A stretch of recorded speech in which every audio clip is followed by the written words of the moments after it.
Welcome back to the Samong Outdoors Podcast. We are on week number 32, which is insane. That's 32 weeks in a row of us sitting here in this podcast studio recording a podcast. That's crazy. That's one of the most consistent things we've probably ever done. we're not pretty consistent, but this is the one thing we are consistent at. If you are watching on YouTube, you may notice that Nate and I are sitting on one side of the studio, which often means that we have a guest sitting across from us, which we do. This week, we have a very special guest. We'll introduce them more later, but just for a glimpse, we've got the Huntercist, or at least part of the Huntercist sitting across from us. We got Ruben and we got Juan, and I'm excited about them. Some of you might recognize them because some of you guys have seen them on the Samong Outdoors YouTube channel where I killed my first ever forky mule deer ever with them. So we're excited to have them here in the shop. But before we get into the conversation, as always, we just want to thank those that make this podcast possible. The first one being Vortex Optics. You guys already know the drill here. If you have a short budget or you've got a big budget, optics related, rifle scopes, binoculars, spotting scopes, you can go to vortexoptics.com and check out what they have. And then when you find something you want, go to eurooptic.com, click those products into your cart, use SY10 for your code. You could save some money on Vortex Optics. We also want to thank Onyx Hunt. This is an awesome online mapping software. You can use it online, offline. You can use it on the desktop, on your mobile. Something I'm using a lot at this time of year as shed hunting is starting to pick up is their tracking feature as well as their range finding tool, making really specific pins on animals or sheds or glassing knobs or whatever really easy. That's right. Next one we want to thank is Tacticam, particularly Review. These are our trail cams of choice because they're cellular, meaning if you set them up in a spot where it has service, instead of having to go manually check them, when an animal walks by, it sends it straight to your phone. And if you get the Review Ultra, you can even live stream. So you can see what's there on your trail cam right then and there. Lastly, we want to thank Argali Outdoors. This is an awesome company. Brad Brooks and his company for outdoor equipment, everything from tents to trekkers to knives. One spotlight of a piece of equipment that they have that is just awesome are their Alpine sleeping bags. They're 0 and they're 20-degree bags, and these bags are fantastic. They are actually comfortable to the warmth that they're rated. So the 0-degree bags are comfortable down to 0 degrees, likewise for the 20-degree, and Samong and I can both vouch for them that we've spent some really cold nights in a 20-degree bag I otherwise would not have. You're not getting scammed with an Argali sleeping bag. Let's just put it that way. No, absolutely not. With that said, before we introduce our guests, we're going to jump into the first game, which is Trivia Duel.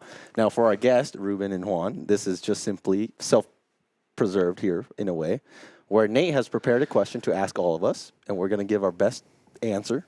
And the same with me. Unless you guys have prepared yourself a Trivia Duel too, then we'll have more than 2. It's expected. But if not, we're just going to roll with it, and then we'll go with whatever we do. And don't worry, there's no punishment for getting it wrong. There's no reward for getting it right. So with that said, Nate, let's hear your Trivia Duel for us. Okay. Well, spoiler, these guys are from Utah. Mm-hmm. So I decided to focus a little bit more towards Utah here. How many big game species does Utah have? And to clarify, it wouldn't be deer, it would be white-tailed deer, mule deer, black-tailed deer, etc. So you're talking subspecies as well.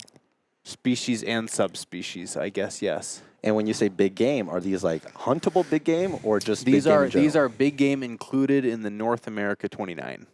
Okay. Well, that's something I feel like you guys should know because I wouldn't know. So I've got 4 choices for you. Okay. Is it 6? Is it 9? Is it 10? Or is it 11? I'm going to go with 6. I was feeling 6 too. Okay. But 6 seems a little low. So let me break it down. So you got mule deer, you got elk, you got moose, you got black bear, you got cougar. I know you have... See, the one that's going to throw me off is sheep because I don't know if there's 2 different species of sheep. Mm-hmm. So let me break that out. Mule deer, elk, black bear, cougar, moose, sheep, mountain goat. That's already 7. So it's not 6. You guys locked in at 6? Are you guys locked in at 6? No, he still has to answer. 6 is a little low. you got 9, 10, and 11 left. I'm just answering for the big game species that I hunt. That's a good scapegoat. I'm going to have to say 10. 10? Uh-huh.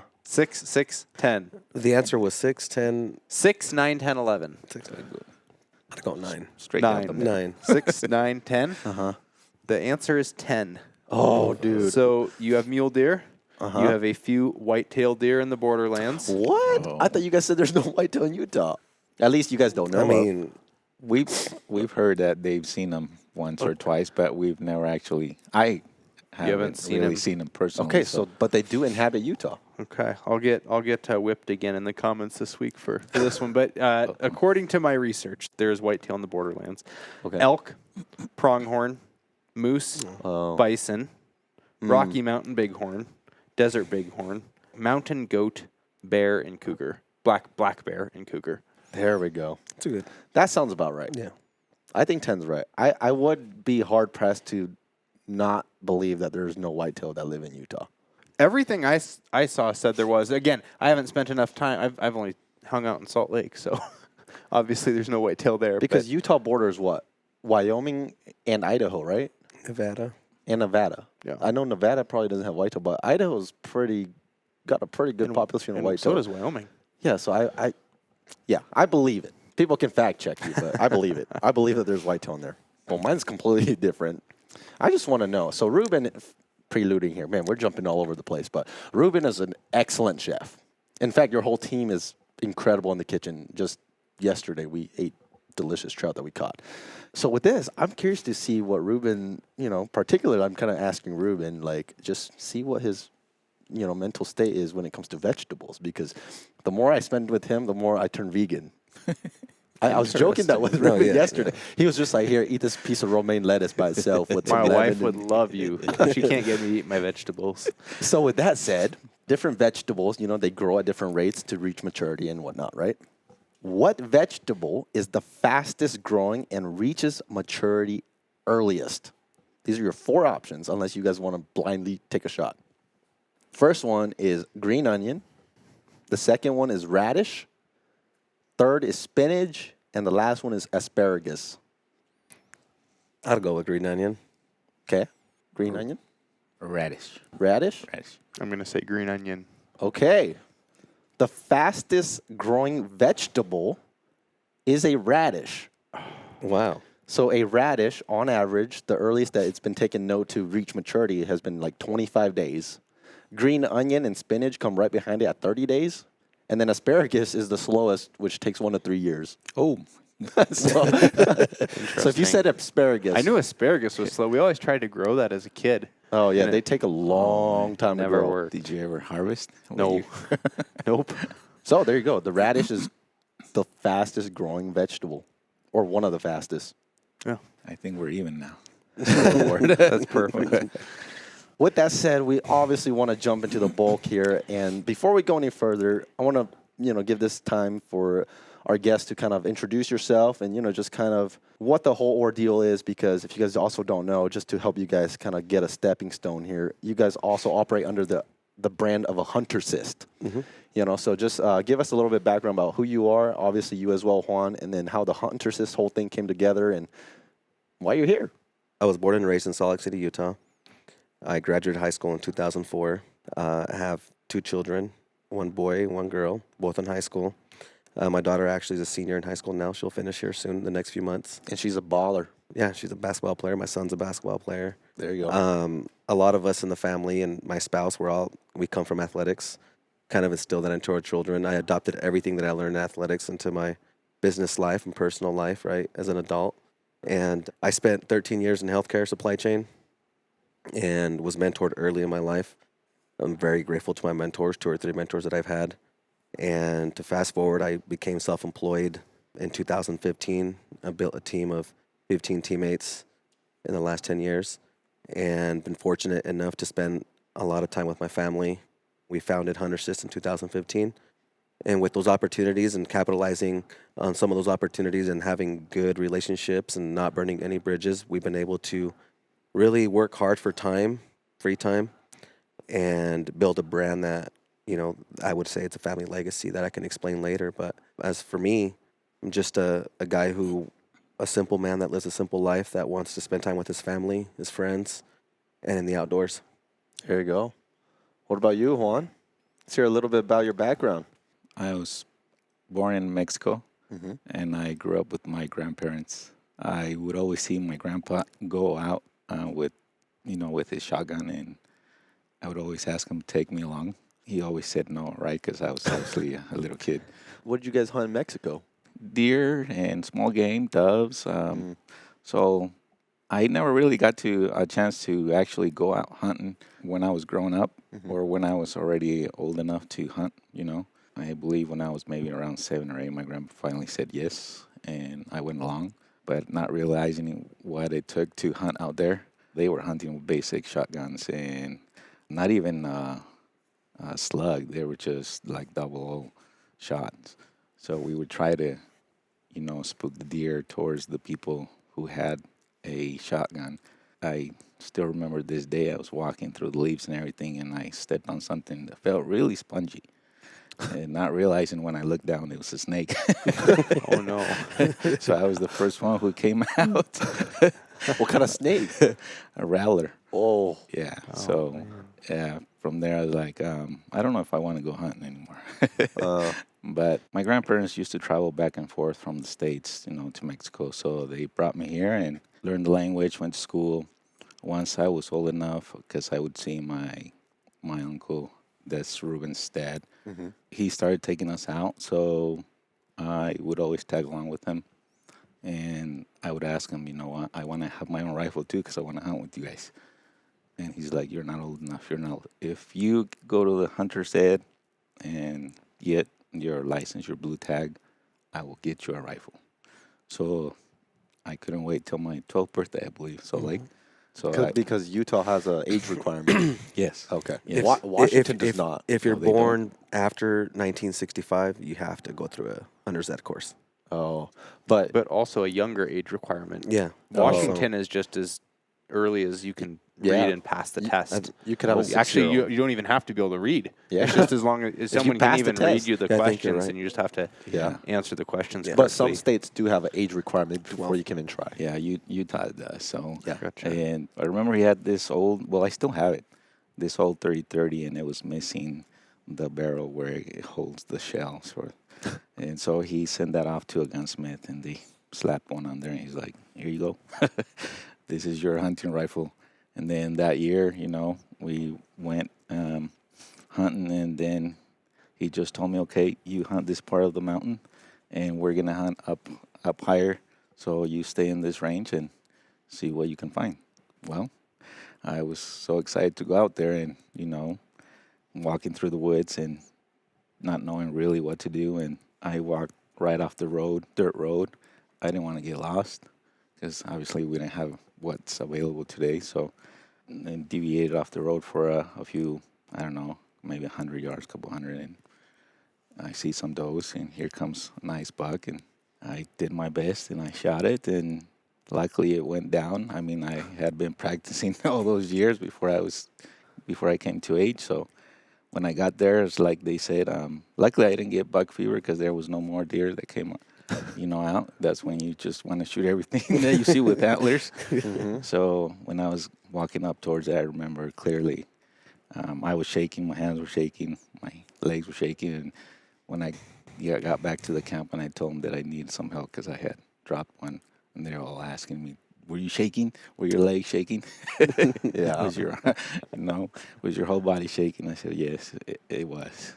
So That's a good conversation that I want to circle back to in the future momentarily because that's actually a very big thing. As somebody who does social media and you have a lot of people who are new, like they ask questions. yeah, And what you did there is probably one of the most scary things that most people aren't willing to do, where like you're clueless. Yeah. But then you're like, I'm just going to pack this rifle and go that way. Yep. And you shot a buck. Yep. And that's how we grew up hunting too, because when I grew up, like we didn't have, social media or forums to read about. And so Right. the only way for you to kill something or learn something is you had to go out there. Yeah. No matter how scared you were, no matter how skillful you were, you had to go do it yourself. And so that's a point that I want to elaborate on, but that's just to cut you off. No, you're Keep going. good. You're good. But to answer your question, going back to it, I grew up in Utah, and I saw all my relatives, my uncles, my grandpa, as role models. And luckily, they got me into hunting because otherwise, I don't know where else. Maybe I would have deviated or went off the road or the tracks, however they call it. So that kept me, following in a good path, staying in school. And then I got married shortly, after I graduated from high school. I had my firstborn when I was 21. He's 26 now, and he's going to graduate this month from U of U. And then I have a second son. He's going to turn 17 this August, and he's still in high school, junior. So hopefully he follows, his older brother's footsteps, or even my wife as well. She's a registered nurse. We can't get away from nurses, bro. Yeah. I can't get away from nurses. Everywhere I go, it's good for you. Hey, here's a nurse. Here's a nurse. That's a nurse. Oh, I know a nurse. That's cool. So Huntercist, we've always looked forward the whole year because back in the day, we only knew how to hunt mule deer and not realizing that you have so many species to hunt during the year. So we were always waiting for October to come by because we knew we were all going to get together, have a good time around the fire, and hopefully, have good luck and tag a mature buck. Back then, I would see 2-pointers, 3-pointers, and I thought that was something like huge. Just like, oh man, I want to shoot one of those. But slowly, our family started growing up, but we still make time to spend with the family and hunt together. So, Ruben, you're essentially the owner of or founder of Huntercist. So, obviously, you guys grew up around each other. Hunting's been here way before Huntercist started.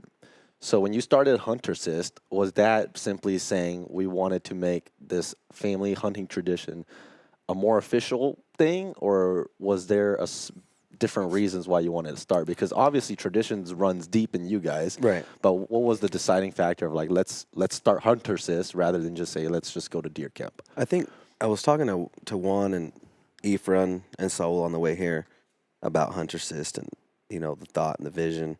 I was a young kid at the time, and Juan is like a older brother of mine, and growing up in this family, it was when I thought of Huntercist in 2015, it was, man, I want to document all the memories, the experiences, these relationships. And I also want to kind of like showcase who Zoe is, who Ephraim is, and what this family has done and what they stand for and how much they love the outdoors.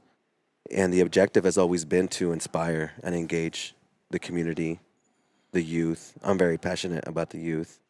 And, I feel like the outdoors is a true outlet that leads to happiness, to peace. It's one of the outlets, And I'm a big believer that as a father, it's important to teach kids and to introduce kids to outlets, right? Work is always going to be there, career and all these ambitions, but how do you balance that with things that really fulfill you in life? So Huntercist to you was just, you had something good with your family. And it was like, how can I share that with other people? And you'd be surprised, because growing up like you guys, like I grew up around my family big time, right? And it's easy to take that stuff for granted, just thinking that everybody has that. But the one thing that I've learned over the years of just having people reach out is like people were just like, dude, I wish I had a family where I could do that with. Like I don't have a hunting partner. Like if I wanted to go out, it's always me by myself. And it sucks because I'm just like, man, I can't imagine like being in that position where like I just want a partner or I want a camp, but nobody else does it. So with that said, one of the first things I want to talk about is from your own experience, what are some of the things that you might say to somebody who comes up to you and says, I would love to create something like you where I have a tradition or a camp or a family, and they might not have it immediately. What would your advice be? Because I can share my thoughts on it too, but they've heard me talk about it many times. So let's hear your perspective. Give us a different perspective maybe. I think a community, is important. Most recently, it was a young kid that works at Popeyes in Salt Lake City. We were getting done with the hunt, extended archery hunt, and we would stop by that Popeyes and have dinner and whatnot, and then head back up the mountain. And he came up and said, "Hey, I would really love to, what do you guys do?" And kind of explain that to him a little bit briefly. And he says, "Man, I would love to do that, and I'd love to come participate." He says, he had family, but he had no one in his family that was into the outdoors. But he was intrigued by wanting to go up there and just experience that. And I mean, he is a youth and or a minor, and so you have to be kind of careful with no parents' permission and whatnot. But I was talking to one on the way here. It's like we want a community because of all those reasons too. We know people. I'm very fortunate that I have my father, I have my uncle, I have my siblings, I have brother, and not everybody does, right? Mm-hmm. And so, with that being said, it's like it's very important to us to build a community that we can kind of open that up to others to eventually watch us how we do it. But I would say, find friends or network or YouTube's a good platform to watch others, to get inspired. I feel like it starts within you by yourself to go out there and experience it for yourself. That's crazy because literally you just said what I was thinking. I believe that if you truly want to build a community, it starts with you. Yeah. Because sometimes you have to be that oddball, but then when your passion of something is so strong, it attracts people or it catches people's attention, right? I've been called like, dude, you hunt too much or you fish too much, right? But then over time, they're like, man, maybe he's onto something because like, why is he so passionate about it? And then you get people with genuine interest who are going to be like, I want to go and see what it's about, because it's different when you're forcing somebody to be like, hey, you got to go hunt with me versus somebody who's like, I want to go hunting with you. Mm-hmm. And that's how you build a community. And so that's one of the things that I always tell people, whether it's on an Instagram DM or an email or a YouTube comment, it's just like, dude, honestly, like it might suck to start by yourself, but that's the best way to start. Yeah. It's cool. It's inspiring to be around people. I mean, you and I have been hunting together for 4 or 5 years now. That's crazy to say. I know. But yes, 5 years. And you were kind of my first introduction to someone who hunting was part of like family legacy. Because I was just telling you before the podcast that when I started hunting was the same time that my dad started hunting. So I did start young, I think 11 or 12, but it was also the same time my dad started hunting. And so we kind of went through that process together, and it was not something where I knew growing up, And so to me, this is more kind of just a exciting look into the future for what hopefully, God willing, my future holds of bringing my children up in hunting. And I was brought up in the outdoors and backpacking and camping and all that good stuff since I could remember. It's fun and it's inspiring to be around people that really value that. And it's always a good reminder of what the really important things are. Because what we're both saying, or like you were saying, it's so easy to get caught up in online now. Yeah. And it can be so difficult to go out there and do what you're watching people do, because the experience of it is a lot of times so much slower and different than what you were watching on YouTube. Your experience isn't going to be what you were watching someone, highlight reel on YouTube or scrolling through, social media. But it's such an important step. Yeah. Man, that's a great introduction. Thank you for sharing, first of all. Now we're going to get into the bread and butter of it, because for anybody unfamiliar with Huntercist, let me just prelude here by setting the baseline of who we are talking to. So a lot of people, they have a social media presence where people kind of know like, oh, this guy, this is how he hunts, these are the animal he kills. You guys are pretty low key. Mm-hmm. Granted, because you guys are starting to push more social media presence, but you guys are still pretty early in that stage. So the precedent here is Ruben. They hunt a lot of over-the-counter tags, public land tags in Utah. And on opening day this year, he passed a 190-inch mule deer because he thought he could find better or bigger. That obviously came back to bit him, but that's the precedent I wanted to set, because most people in their right mind would never pass up a buck like that, no matter what day of the season it is, and ultimately probably doesn't matter what tag they're holding, whether it's a general tag or a limited entry tag. A 190 class buck is a big deer. But then for you guys have multiple 190 plus deer hanging in multiple of your guys' houses. So obviously with that, and I'm going to speak with some social media here. A lot of social media today, people talk about how hunting has really gone downhill, how big bucks are hard to find anymore, and like there's just not as many. And while it might be true to a certain degree, you guys are still doing it. The reality of it is you guys are doing it in a way where you guys know, because you guys had to learn it the right way, versus just trying to nitpick these puzzles that people are putting on the forums. Because if you read a forum today, trust me, you ain't even shooting a 120. Right? People make it sound so bleak on social media.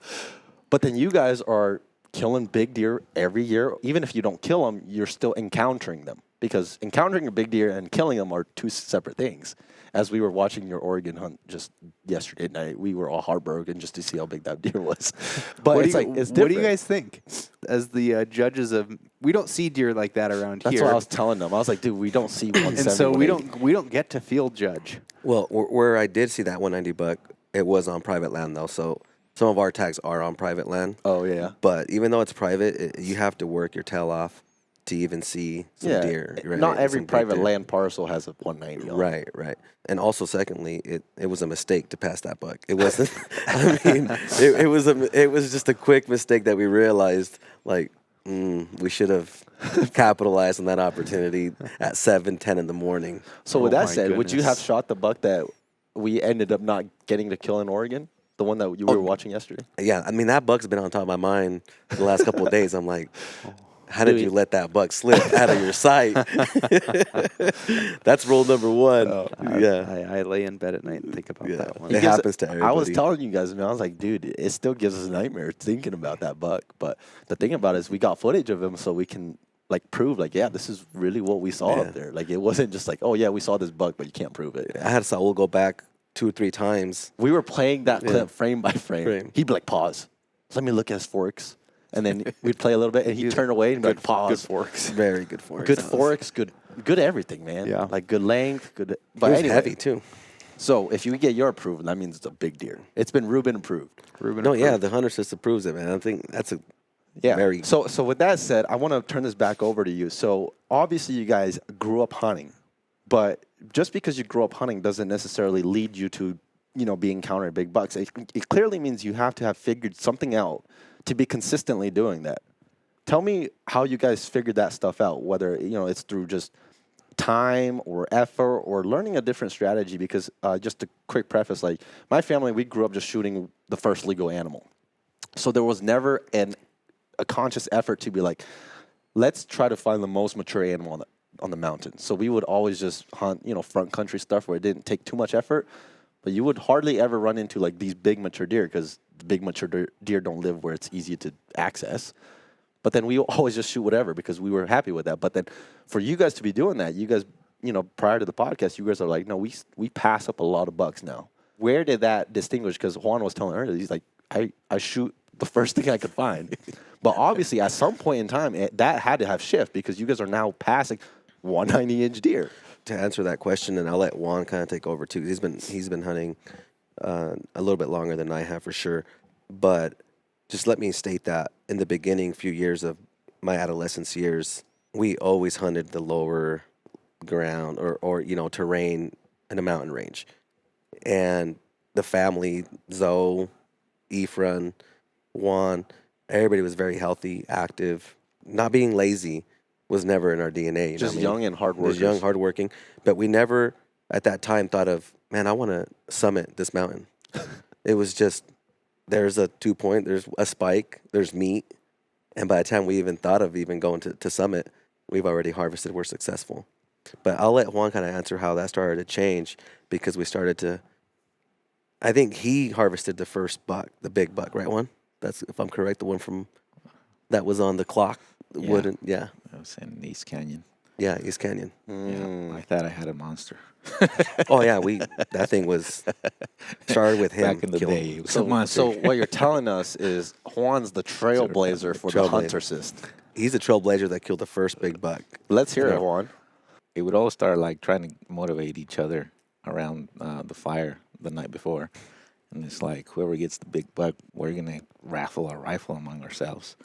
So, Okay. and it's always, that machismo attitude, I got to get the biggest one. So more and more, our partners or our family members would come down with the nice one. It's like, wow, I'm going to get a bigger one next year. But for me, I don't know if I can answer the big bucks, how that comes into a hunter. For me, it's the thrill of being out there and taking everything in. I mean, I get as much excited seeing you get a buck. It doesn't matter if it's small or big. It's almost like as if I was the one who harvested that. As far as big ones, I think, like Ruben said, we've done this. We've always, not necessarily every year, but we know we get it, our tags filled, and it's like there's got to be more to it. I need a bigger challenge now, So we started exploring, higher terrain and spending more time out there, not just during the hunt season, but actually going earlier, scouting, and started to get more tools in our arsenal, better binoculars, or we don't use razors, we don't use quads. If I sit down to try to wait on a buck, I'm going to fall asleep. I guarantee you, and my fear is like, I'm going to fall asleep, and when I wake up, it's going to be midnight. So I got to get up, and I need to keep on moving, and I need to find those areas where people don't, necessarily know, but they don't want to walk through there and put the work as far as hiking and taking the time maybe to find one that's bedded down or so. And I actually found a buck that was bedded down because in our state, they go out really early, and then by lunchtime, everybody's back in their camp taking a nap. And it's like, now's my chance. So during those hours, I like to walk through the woods and everything, try to see if I can find me a big one. And then those little ones, like we were saying, yeah, I've shot that, and I'm gonna pass. I wanted to mature, or I'm not really here, just because I want to kill something. And meat, there's always one of our family members who's gonna get one where we share our meat. So if you're wanting that, then I would say it's almost guaranteed, but you never know. So as far as the big bucks, I think hopefully that explains a little bit. No, that does. It comes off as a very self-driven purpose. Like you found that within yourself to say, I want to figure out what the next step is. And that's something that I feel like a lot of people don't take to heart, because the thing about hunting is some people would now call you a trophy hunter, right? And as if the term trophy hunter has a derogatory term to it. But I just think it as you evolve as a hunter, right? Like you start with the little stuff, right? Yeah. A lot of people I know, when they were like 12 years old, they shot their first deer. It was a spike. And then it's almost like you have this, made up checklist in your mind of saying, I shot a spike. I want something a little bit better, or something a little bit more challenging. And the next thing you know, you're like way up here, and you're passing a 190-inch buck, right? Nate and I, we're still down here, but you guys are way up here. But the reason why I asked that is because a lot of people hearing that is crucial, because when they see where you started and then they see the results, they put the two and two together, it makes them motivated to go. Because you can say, oh, this is what we're trying to do, but if you don't have the results to back it up, it's kind of like, well, maybe it's in vain, right? But you guys have clearly shot multiple 200-inch mule deer on those tags, so it's like it's clearly had a purpose, and it's had merit, and it's been proven. And so that's why I wanted to bring up that conversation. Yeah, and so I think to elaborate more on what Juan was saying, so he shot his buck first, and then when I was like 14, how big was that buck?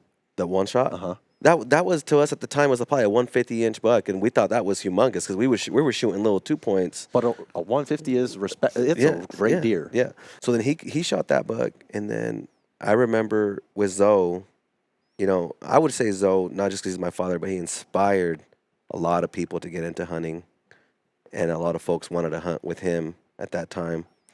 And he always brought new, some friends or whatnot. They would learn and then they would leave. Our family hunting group got to expand to like 20 people at one point, 20 tags.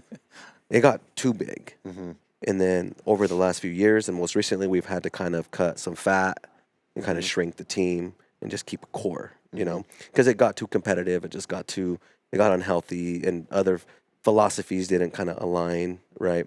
But so Zoe, as Juan and Efren and so on, they got into elk hunting. So when you guys started, it was all deer hunting? Deer hunting. Oh, okay, so no elk hunting? No elk hunting. So they got into deer hunting. We were always hunting in the spike unit. And when I was able to start hunting, I would tell Zoe, like, hey, I want to kill a big buck. I want a big buck. I mean, you would see the bucks in the hats, the old vintage, classic, graphics and stuff of mule deers or whatnot, Wyoming mule deers. I always kind of seen as a kid like Wyoming. Seen that last night on the YouTube channel. Yeah. And I was always like, dude, apply for this unit. When I go elk hunting, I always see this particular buck in this area. Just apply. So he was kind of like, as he was elk hunting, he was always scouting the area, knew exactly where these animals lived, and he was always very active. He knew how to track it. He knows how to track them. He knows where they feed and just knows their behaviors. He's been doing it. He's been hunting since he was 6 years old.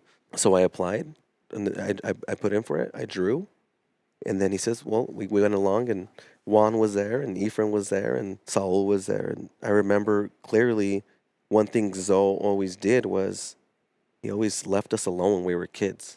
So I want to say this to any kid, and baby Saul says this on my Instagram. He said on the Huntercist Instagram, is to not be scared. And I would say, like, when you're fearless in the mountains, you're able to focus on what you're doing. It's very important. And I remember since Zoe grew up, like Juan was saying, my grandpa took him hunting. Well, my grandpa would leave Zoe in the mountains at 7 years old overnight. Oh, if Zoe was making too much noise or whatnot, he would leave him there overnight, and he would go. My grandpa hunted at night. My father would share stories where he says it would become daylight and he never came back, and I would walk home and he'd be at home butchering meat and That whatnot. is crazy. Yeah. So Zoe did that with us. He would say, "Are you scared?" And if we said yes, he'd say, "Then you're not coming back." So we would lie and go, "No, we would fake it to make it. No, we're not scared." Holding back tears. Yeah, he says, "Okay, because that big deer." First thing we did is we're walking in. I had my tag. He was taking me into the area. First thing he does when he hunts is he looks at tracks. That's all he does. He looks at tracks. He doesn't glass, doesn't do anything. He just looks at tracks. And he says, he's here. He's still alive. And then we walked, maybe a few hundred yards, and we bumped the buck. And he says, this buck is really smart. We're going to have to split. Are you scared? And I said, no, I'm not scared. When I really was scared. Mm-hmm. I had seen bear in the past there and whatnot. Even though you're the one with a gun. Yeah. And anyhow, and he had a tag too because I applied for him as well. And so he says, stay right here and don't move. And I knew what he was going to do. I'm like, it's on now. He's going to go out and he's going to circle around this deer. He's going to play games with this deer. He's going to play mental games with this deer. Because Zoe would wear an orange hat and he would hang that hat. When he had a close encounter with a deer, he would take off his orange hat and put it somewhere where the deer would be focused on it, and he would loop around and catch the deer off guard. I mean, he just played these crazy games with mule deer. That's next level. Okay, so then he left me there for, it was a good 7 hours. Yeah, 7 hours. Wow. And I'm just thinking he's circling around. He's trying to push this buck this way, my direction. Well, I'm there till like almost last light, and I'm like, I don't think he's coming back. Fortunately, I was able to see an uncle of mine walk by with his son, and he says, Ruben, what are you doing here? I said, I'm waiting for my dad. I said, he said he's going to come back. He says, come with me. We got to go. And I said, no, I got to stay here. Because that was the rule of thumb. Like, you wait for me. I'll be back for you. So he takes off. Shortly after, maybe 5 minutes, I hear a noise. Like, leaves or whatnot, little twigs breaking. And I'm like, what could that be? And it's the buck. So my uncle actually must have spooked the buck from his hiding spot. The buck crosses me. I still don't know how big he is. He, keep in mind, Zoe didn't use pictures. He didn't photograph anything. He just said it's a big buck. And I remember the buck crossing, and I just went, Psst. I hissed at him a little bit, and he stopped, and his eyes were like literally this big. Looked right at me. I had a 30-30 Winchester lever action that Ephraim would always borrow me. I aim for his neck because that's all I can see, his neck and his antlers. And I shoot, and he disappears.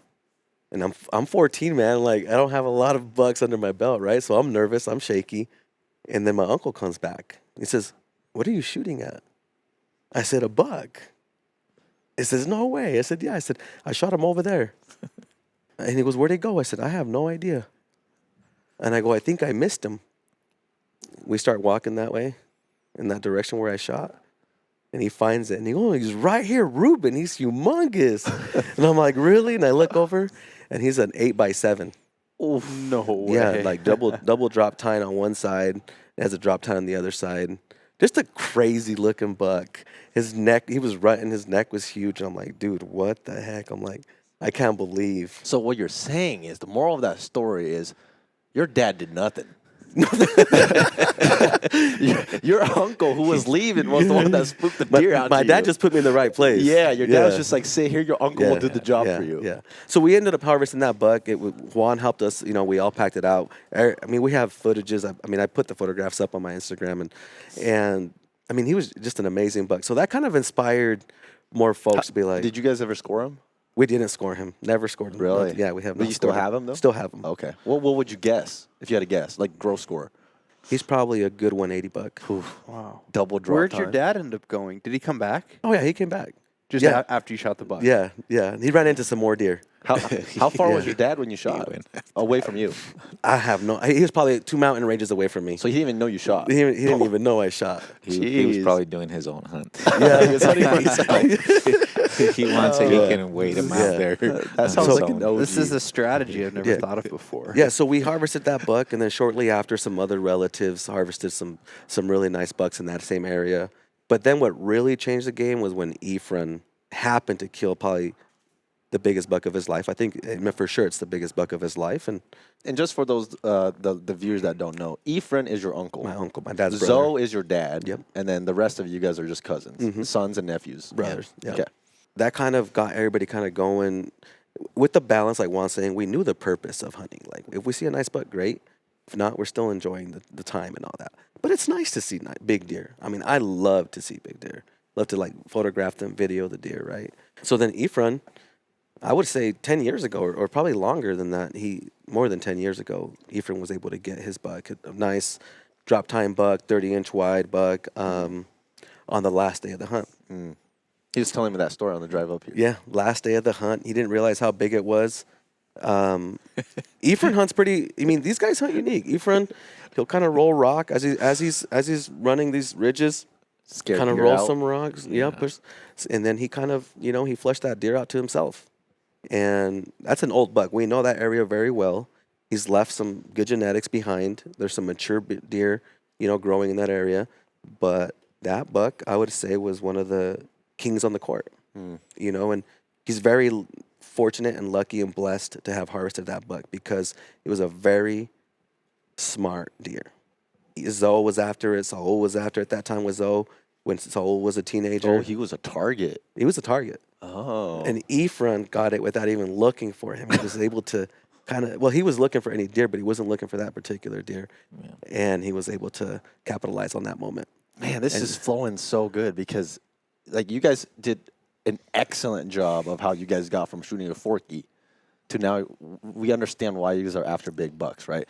But the one thing that I really want to highlight here is, and you might not even have noticed it, but like throughout telling the stories, you were like giving us nuggets of information on how you guys hunt. Like kicking rocks down as you're stalking through the timber. Like you don't read forums about that. You don't see YouTube videos doing that. What you see today is like what Nate and I do. We go and post up in glass. Like very generic and popular strategies. But these little nuances of how you guys have implemented and learned over the years of how to still hunt through the woods and how to read tracks and figure out what's in there and how they behave. You only know that by really dedicating some meticulous effort to one particular area in that specific deer herd. Yeah. Because like yesterday when we were watching that YouTube video of like all the Wyoming deer migrations, like every herd moved different. And so for you to have the local knowledge, you guys spent some serious time. And you guys mentioned it, that you guys really started up in your game of spending time out there. But I feel like when Nate and I say spend time out there, it just gets glanced over because spending time can mean so many different things, right? Mm-hmm. But when you guys spend time out there, it seems like you guys are so effective with how you spend your time out there that you just know every little nook and cranny of those deer on that mountain. Yeah. And I would like to say and share that Saul killed a few bucks over the years also that were very nice bucks. I would say there were 170, 180 bucks that he's killed. And then I've killed 2 big bucks in my lifetime, and both are accredited to Zoe. Because my last one, after Ephraim shot his 200 class buck, I shot mine maybe a few years later, 2016. And that was also an area where Zoe was like, hey, you should apply for this unit. I've elk hunted here. I see a big buck year over year. He's in his prime. Put in for it. Let's go.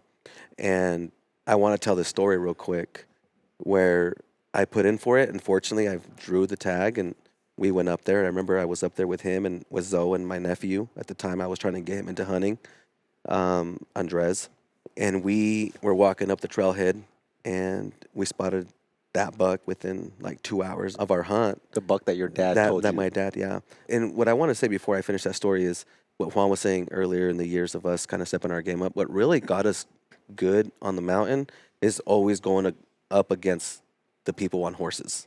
Right? Would you agree, Juan? Yeah. Because every always time in we'd see the competition. flashlights and people already getting to the top, I'm like, we got to beat those horses. And it became like getting more active, getting in shape, having to like get up earlier. It's just, and outsmarting them too as well. Because people on horses, man, that's a big advantage. Yeah, and that's the one thing I tell people. That work ethic and mindset, that's something you can't teach people. Yeah. You either got it or you don't. You don't, right? So 2 hours into that hunt, I glassed the buck, and he's rutting. He's behind a doe, and Zoe's like, you know what? We got to back off. There's more hunters. If they get him, they get him, but we have to back off. And we backed off, and I was heartbroken. I'm like, what if we don't see that buck ever again? And I remember telling Juan through text. I had a group text, and they were like, well, maybe next time. So we backed off. So why didn't you guys shoot him that first time? It was too far of a distance. Oh, okay. Yeah, and I mean, our tackle, Yeah. optics and whatnot, Just out of range. Out of range. We went back 4 days later, and Zoe's plan was like, by now he has to drink water. Like, at times, depending how big he is and how far he is, like, they don't always drink water every day. So he says, I know where he drinks water. I'm going to go look for his tracks. We're going to zigzag. It's about 600 to 800 yards in width, in terrain, and let's zigzag our way up instead of going through the trailhead and see if this deer has drink water. That was his first initial strategy. And we did that. We zigzagged almost all the way to the top. The deer had not come down to drink water. I mean, there's probably some weather in between or whatnot, but during that day before or whatnot, there was no tracks of him. So we get to the top, we almost summit, and he says he's here. I couldn't believe it, but I should believe because it's been done before, right? Mm-hmm. He says he's here. The deer tracks. He's like he's with another deer. And he says he went this direction, right? You can see he's like he went this direction. He went east. I said, okay, well let's follow him. He says, no, we're gonna go south. We're gonna go south and we're gonna go east. I'm like, what? I mean, to my head, I was like, why are we gonna do that? Like, we just slowly creep up on this deer. You climbed up the mountain. You finally found him, and your dad's like, nope. He says, no, we're not going to follow him east. He says, we're going to loop around him. We're going to go south and then go east. Man, we're going south a little bit. I'm already ready. I'm like, man, I've been anxious. I've been waiting 4 days for this opportunity. We go south, maybe a couple 100 yards. And he says, there's a deer right there bedded in that timber, like under a few pines. He's like, put your binoculars on him, see if you like him. How far? I would say maybe 80 yards. Oof, close. And I'm like, I'm not putting my binoculars. I quickly just put my scope up. I'm like, I'll shoot this deer. I was tired too. I'm like, I don't want to hike anymore. So instead of me putting my binos on him, I put my scope right on him. And as I'm trying to find that deer, the big buck we were after actually was bedded in between me and that other deer. And he gets right up, right in the middle, and his neck is like right in my scope. And I fire quickly. And Zoe looks at me and says, what are you doing? And then Zoe sees the deer runs down. And Zoe just freaked out and shot at him too as well. He thought I missed. Wait, you shot him in the neck and he didn't drop? Well, I didn't hit him in the neck. Oh. Because he was kind of, as I shot, he was like walking up and I shot him right in the butt. Oh. Okay. I shot him right in the butt, but like messed up his head, literally. And he ran down, and there's other hunters in the area. And Zoe was like, okay, you need to go down 300 yards. Let me track this deer at this point. And if I bump him, I'm going to bump him right to you and then just kill shot. I said, okay. So I went 300 yards and he says, just wait. He's going to cross you. And I went down 300 yards and he did. He crossed me. The deer crossed me and didn't give me a good angle to shoot. And I shot him again the second time in the butt. That's all he gave me. No joke. But did he go down? He went down. He went down. He went down the second time. But that's all he gave me, man. But he was the most beautiful buck alive. I've never seen a buck. I mean, he's a big buck. He's tall. He's heavy. But I've never seen a deer run so fast like wind when we shot him the first time. Like, I mean, this deer was just like wind, bro, going through the timber. Like, I've never seen a deer run like that. Wow. Yeah, it's still like in my mind, his too. He's like, I just could not believe what these animals can do. Wow. And But it was a good experience, though. It was, that's the last buck that I've killed. It's been 8 years. Yeah, 8 years, because I've learned to kind of like. You haven't killed a buck in 8 years, and last year you passed the 190? Yeah. Bro. That's crazy. Kind of adopted a lot of what Juan was talking about, though, like being a good partner, being a good, companion. But even though you haven't killed, you've helped a lot of people shoot in that time frame. Correct. Yeah, there's such a different sense of success too. Like the way you guys do it, the way you do it with your family. When there's 10 or 15 or 8 people around a campfire at night and they're all out hunting, versus someone who goes out and just hunts by themselves, it's a very different scope of success. Because if you're by yourself, you go out there and you fill the tag or you don't fill the tag. But when you have the style that you guys do with your family, where you split the meat, you haven't gone 8 years without eating venison. Right. You've eaten venison every year. You've eaten elk every year because of your family and the whole Huntercist that. And thanks to Sai for last season. Yeah, you're welcome. There I you shot go. him just for you. Yeah. I'm kind of bummed. The head's still in my house. I'm supposed to bring it to the shop. The Euro head's done. Beautiful. Oh, nice. Yeah. I just haven't brought him up because I keep forgetting every time I come up here. But no, dude, that's awesome. So just to recap, like, obviously, Juan, did you guys know you guys mesh so well when you guys are like filling in for each other? No. Did you guys know that? Whether it's natural or it's forced or planned, whatever it is, you guys did so well, because when we asked, like, how'd you guys start, and then how'd you guys, like, what you guys did at the beginning, and then how you guys evolved over time, you guys kind of did a very good job explaining it, because that's something that I think is often overlooked, in the sense that, one, Juan said it earlier, like, no matter what you guys shot, even at the very beginning, whether it was just small bucks, like, you guys enjoyed it. Like, the core of it was you enjoyed being out there. And that's something I feel like you can't teach people. When it comes to hunting, you can't teach someone to really enjoy hunting. At the end of the day, it's, do you like it or do you not? Right? And you can introduce them to hunting, but to make someone truly be compassionate, that's something on them, right? But the one I want to highlight and I want to applaud you guys for is, even at the start and even now, despite chasing 2 drastically different types of animals now, young bucks, spikes, whatever, to like big mature animals now, the core of it is still that you guys enjoy it.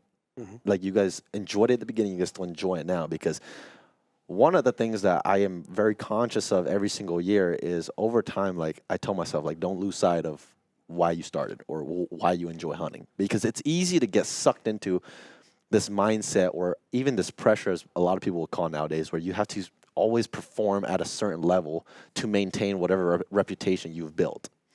And if you know me, like, I don't really care about what people think about what I shoot. Like, I shoot spikes every year. Sometimes I shoot bigger animals in a year, right? Like, last year, shot my smallest mule deer in the same season as the season I shot my biggest mule deer. Like, I've always been meticulous in doing that. And that's something that you guys still have held on really tight. And that's something that's very important, because I feel like too many people lose themselves. Yeah.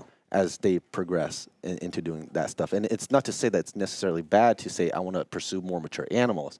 That's not the point I'm making. The point is, do you enjoy it? And are you still there for the foundation of why you started it?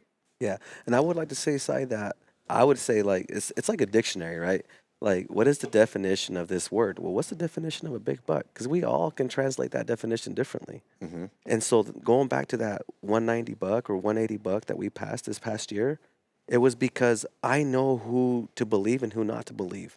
When Ephraim said, hey, there's a big buck up here. When Ephraim says there's a big buck, there's a big buck. Okay, so that's the reason. It's because there was a bigger buck on the mountain. Because when Ephraim said to me, like, hey, there's a really big buck up here that I wasn't able to harvest last year, and we're back again up there this year. And when I seen that buck, guess whose eyes I first wanted to set on that deer? Ephraim's eyes. Ephraim, is this a good deer? He says, no, we're going to pass. That's why we passed. Uh-oh. It's Ephraim's fault.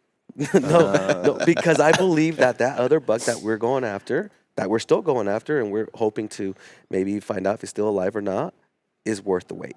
And let that other buck, he wasn't, the other buck, he's not in his prime yet. He's nice, but this other buck, it's time. Dang. Juan, you have anything to add to that? I guess it depends if it's a big buck or if it's that buck that you want to cherish the memory of how you got him or how you found him, how you got the shot. I have one that I mounted on my wall, and he's not huge. I'm not going to say I scored him or anything, but the reason I mounted him is because, I remember that day we were hunting as a group like we always do, but I was walking, like up a creek, and I heard some gunshots on my right side. And my first thought in my mind is like, if that guy misses, that buck is going to come to me. So, I start booking it. And sure enough, I hear some noise right above me. And I'm like, that has to be a deer. Hopefully it's a big one. But, I book and I fast pace to an opening where I can see right in front of me of the hill. And sure enough, here comes this buck, over the sagebrush, and he looks like he's stumbling. And at the time, I didn't know he was injured, but I put my scope to him because obviously, I can see his antlers, and I shoot. And I could see that I hit him, and he stumbled, and he kept on going downhill because the adrenaline or whatever, it was more moving him. And I'm like, I'm sure I hit him. I'm sure I killed him. So I start hiking up towards him, and here I see this hunter coming down, mumbling, yelling. I don't know what he's saying. And then come to find out, it was one of our friends that would hunt with us. Mm. And then he's like, I killed him. I said, no, I killed him. He's like, well, where did you shoot him? I said, where you're always supposed to shoot, on his shoulder. And he's like, well, I'm sure he died from my bullet. It's like, well, we'll see when we skin him. But this is among, our own relatives. Yeah. Uh-huh. But when we get to it, when he's down, he has a big old gash on the back, where I'm sure he shot at him and it just grazed his back and kind Like of he shot him filleted running him. completely away. Yeah. And it's like, what was he doing when you shot him? He's like, well, he was going downhill. Yeah, Dad's like, well, here you go. This is your shot. It's in mine, obviously, I hit him on the shoulder. But the other part that I was going to say is when I was hiking up in that creek, there was some snow down there. And as I was hiking, I could see, the snow was fresh and everything. But shortly after, in front of me, there was some deer tracks. And I started following those deer tracks. That was before I heard the shot, when the buck was coming. I was following those deer tracks. And then I was trying to be as quiet as I could be. And maybe like 50 yards into it, I started to see paws over the deer tracks. Paws? Yeah. I was like, what's going on? And then, so I took a minute to look at them closely, and there were mountain lion tracks so that mountain lion must have been between myself and the deer, and we were both chasing that, following those tracks. I don't know if it was a fawn or something, but from there I was like, got onto high ground or open ground, and then I heard the shots, and like, I forgot about the mountain lion, so I started going towards the shot. And that's the only reason, I cherished that moment, and I decided to mount that deer. And to me, it's a big buck, and it holds that memory. Yeah. So it depends, like I said, if it's because it's a big buck, or is it because you want to cherish that memory of how you got the big buck. And that was just basically the point I was trying to make is like you guys cherish the hunt, whether he scores big or not. Like that was my point, and like that story obviously like kind of solidified that point I was trying to make. Any thoughts, Nate? Honestly, I'm just sitting back enjoying listening to big buck stories. It's really cool. I don't know all of your hunting stories, Smong, but I know a lot of them. And obviously I know all of mine. And so it's fun when we get guests on to sit back and I was just kind of sitting here thinking about all of the experiences that are sitting right here. You guys each have lifetimes of experiences with hunting. It's just, it's easy to get existential with it, but you think about all of the hunters, you guys sitting back there and you guys and your whole family and your family, and everybody just has these individual experiences with hunting, and such like a shared community. We can talk about this and just as you're telling that story of that buck coming down the hill, I see the picture in my mind, and I'm sure it's completely different than how it looked, but it's like you've been out there and you spent the time, and it's cool. I think when we first came across Among, I met him through mutual friends, but Saul has been following him for a long time, and I remember asking Saul, I'm like, who's this guy, that we're gonna meet and whatnot? And Saul says, no, he's the real deal. This is the real deal. So I appreciate you. Yeah, bro. because we are low key and stuff, and we live and let others live, and meaning we're not gonna pass judgment on others in that way. Like you do what you do, right? And for me, game recognizes game, and when Saul said Samong and his people are the real deal, I'm like, okay, I want to meet this guy, and then I got to research more about him, and I seen Saul goes, dude, he hunts just like us. He does a lot of things just like us. They split meat and everything just like us. And I did my own due diligence and went in there and kind of investigated how he hunts and all that and watched some of his film. I'm like, dude, I like this guy, man. Like, this is cool. Yeah. No, and that's I mentioned it. So, folks, if you guys are unfamiliar, like I uploaded a video hunting with you guys down in Utah in 2025. That was the last hunt I did for the season with the All In. Isaac flew me down there, and then he obviously invited the Huntercist crew to be part of that hunt. And Ruben, in that context, he was basically like the camp chef, plus helping on the side. So if you guys haven't watched that video, it's live on the Samong Outdoors channel. But the reason why and there's a point I made in that video, basically at the start of the video when we were at your camp, your deer camp, and I was like, dude, these people right here literally remind me of my own family. The way they gather themselves, the way they operate, the way they do things, the way their philosophy about hunting and family and tradition go about things. I was like, it's a mirror, literally a mirror to my family. And that's a point I made in the video. And a lot of people probably didn't really register what it is because, like, if you don't understand it from my perspective, it's hard to actually grasp, the depth of what I was trying to point. But the reason I bring it up, and I was so like, I was so at home, was because a lot of times when you hunt with people who don't necessarily correlate in everything you do, someone has to give a little bit, right? Like what they might normally be comfortable doing, you kind of got to take a step back and kind of fill in kind of how they want to hunt, right? But with you guys, like it was like you just meshed. I didn't feel like I had to change who I was to kind of join in on the camp. And if you guys were here with my family, I'd be hard pressed that you guys felt any different. Right. But that's the way it hunted. And the reason why I bring that as such an important aspect, and it's not to say that the way we do things is right. Mm-hmm. All I'm saying is at the core of it, there are some fundamentals or certain things about hunting that as a hunter, you just know and you share. And it's what brings the community together. And I wanted to highlight that with Huntercist because that's a pretty big part of what the Huntercist is. It's community. Mm-hmm. And Ruben and I have talked about it multiple times off camera. Is like the community is the core of it. It's like deer camp. It's not deer camp if you eliminated all my family members. If you put me there with like all the greatest hunters in the world, but they weren't my family, it's like it's not my deer camp. Right. It's a deer camp, right? And so that's something that we reflect and share the same values on, which is why, spoiler alert, I'm excited to come back down to Utah for something. Maybe this year. I don't know. I don't want to spoil anything, but yeah, we'll leave it at that. And so basically what I did was I said that we hunt similar with me and my family, you and your family. What are some of the things that you guys do that, an average American hunter today might not necessarily do that they might find merit in? I'll give an example for me. Just splitting the meat. Most people today, they hunt. Whoever kills the animal gets the whole animal. And it's not to say that there's something wrong with it. But for us, again, our community, our family comes first. So it's like you got to make sure everybody's fed.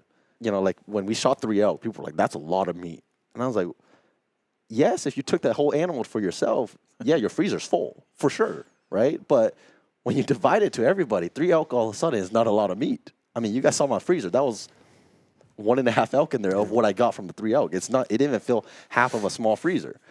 So what are some of the things that Huntercist or maybe broader than Huntercist, just your family do that you might feel like is intriguing to share to people and maybe they can take some nuggets of information from?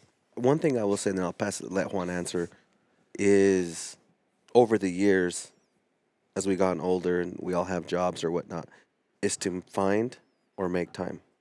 That's the first and foremost thing. Because there's a lot of people that will show up on the first opening day. And then it's ghost town, in the family, in the group. Mm-hmm. And I feel like if I harvested the first opening day and then I don't plan to come back and then Juan's by himself, lonesome, the rest of the hunt, right? What I would say is what's helped improve Huntercist and keep Huntercist strong has been each of us committing to each other and having ownership of the entire hunt, and by finding or making time, planning ahead, and being available Dude, to that's each other. that is so crazy, bro. Because see, we're just twins, bro. So for me, I'm the same way, and I fully agree with that. So deer camp, like our deer camp is we only get 2 weekends, right? You get opening weekend, you get second weekend because our seasons here in Washington are really short.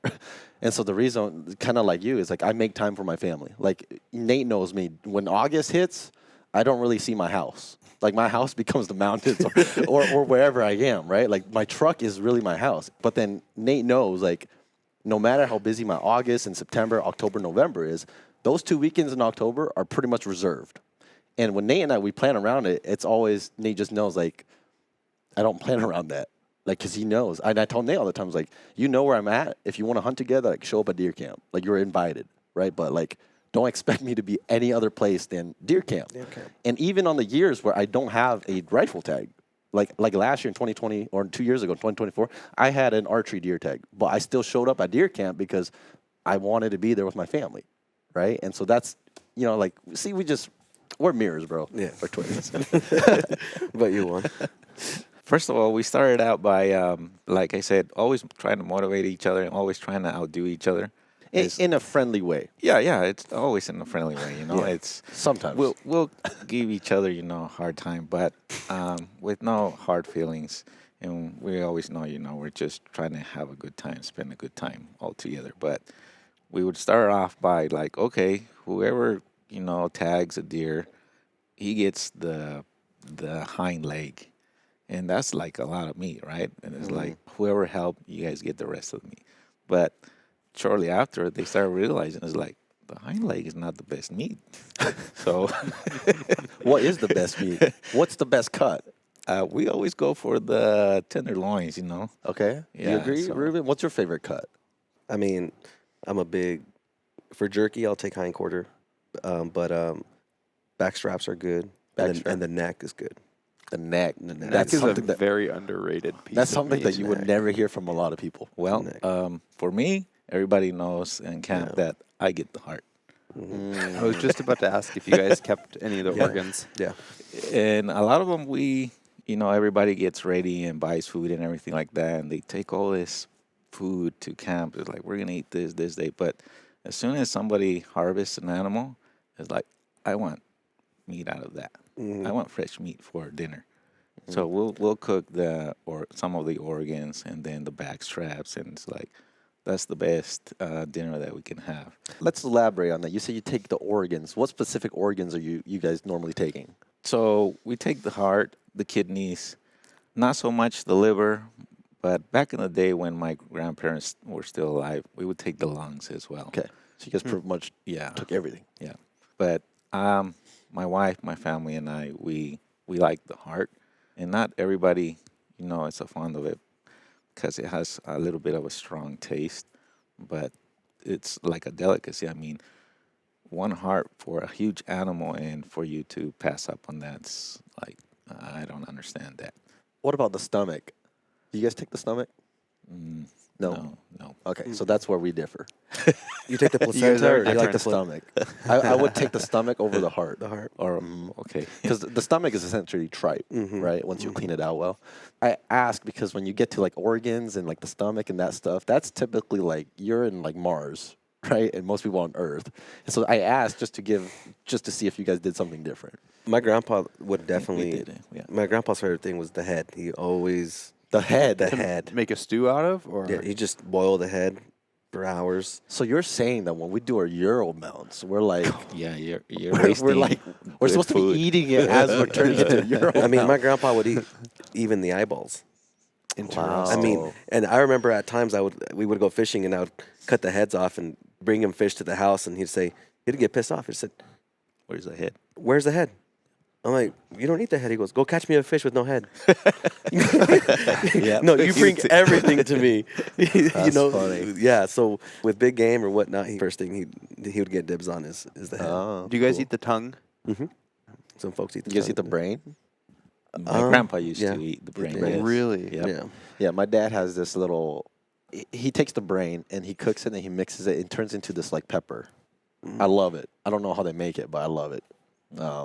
But today with CWD being a thing, Yeah. I don't know if it's safe or not, but we haven't done it in a minute. Yeah, and that's what I was gonna say. When my grandpa used to eat it, if he was still alive here, he would still eat it now. But with us, reading all these things and listening to what kind of diseases the animals might, get, we started kind of backing off of those things. Mm-hmm. But I mean, like I said, if he was here, I'm sure we'd still be eating it. You don't care. Because when you would stop by and he was eating that, it's like you can't just watch him and not try it. Mm-hmm. So, And we for sure leave no bone. I mean, we try not to as much as possible. I think we agree on that too, I right? agree. Yeah. I mean, I take the bone when it's understandable. Mm-hmm. Like if I'm 9 miles in, trust me, I'm deboning that thing. Like, All right. you want the bone, you can go hike and get it. But it has to be right. Any other things you guys do a little bit different that you might want to share? well, there's a lot of things that we do different, but You probably don't know they're different, though. To you, it's probably to us, it's normal. normal. Yeah. But I just bring it up because people like ideas. Just even the sharing meat stuff. A lot of people have messaged me like, dude, like I love that idea, and I would love to start that, right? And so, to me, like I hunt with a myriad of people, and normally, being in the privileged position of where I am, where I get to do so many hunts, both for myself and for just tagging them along. I just operate however they operate. If I'm just helping someone, if they operate under the idea of like, how we hunt is we take the animal whole, like I don't bother with it. Because one is like, I usually am pretty fortunate in a season myself anyway.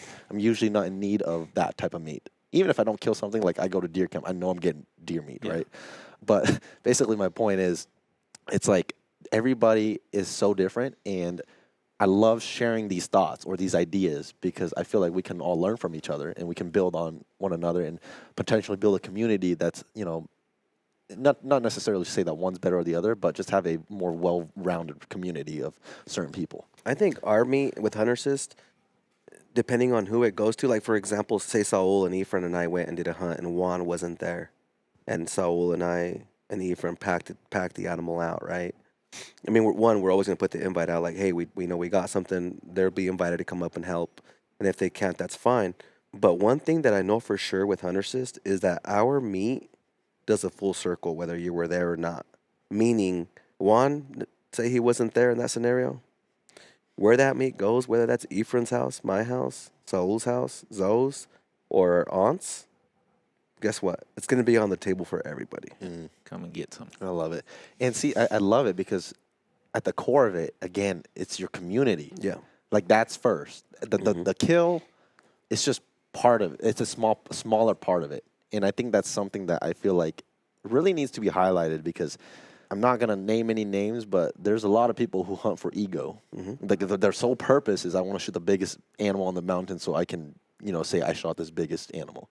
To you guys, even if you guys kill like a 200-inch buck, when you guys take it back to camp, all of a sudden you kind of forget that you shot a 200-inch deer.